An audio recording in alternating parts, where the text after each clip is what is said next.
ছোট জামাইকে নিমন্ত্রণ দেওয়া হয়ে গেল? হ্যাঁ হয়ে গেছে, বুড়ি বিরিয়ানি করেছিল তো তোমার লিগে আবার পাঠিয়ে দিল।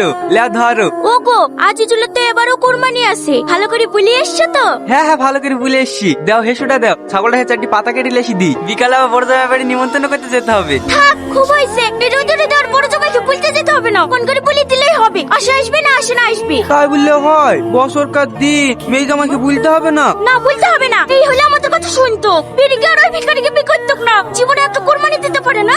লোকের বাড়ি মাংস চেয়েছি খায়, আমাকে আর বেশি মুখ খুলে নিও না। চৌকে লক্ষ্য সহগা। আরে আরে কি হচ্ছে? ছোট রসুনে মাংস রান্না করলে মাংস স্বাদ দেখলে মোটা মোটা গুলি দাও। আয় হবে লাও। তুমি অত কিপটমো করছো কেন বলো তো? টাকার অভাবে এমনিতে তো তোমার বাপ মাকে কিছু দিতে পারেনি। নিজের জমির পেঁয়াজ রসুন দেওয়া দাও, ছোট ছোট দাও দাও, বেশি বেশি ভালো ভালো করে ভরে দাও। আমি গাড়িটা ধুয়ে আসি, এই শীত দিতে যাবো। ঠিক আছে তাড়াতাড়ি আসবা। দেখেন আব্বা, এই পাঞ্জাবিটা দেখেন, আমার একটা বন্ধু বাংলাদেশ গেছিল, তাকে দিয়ে আনেছি।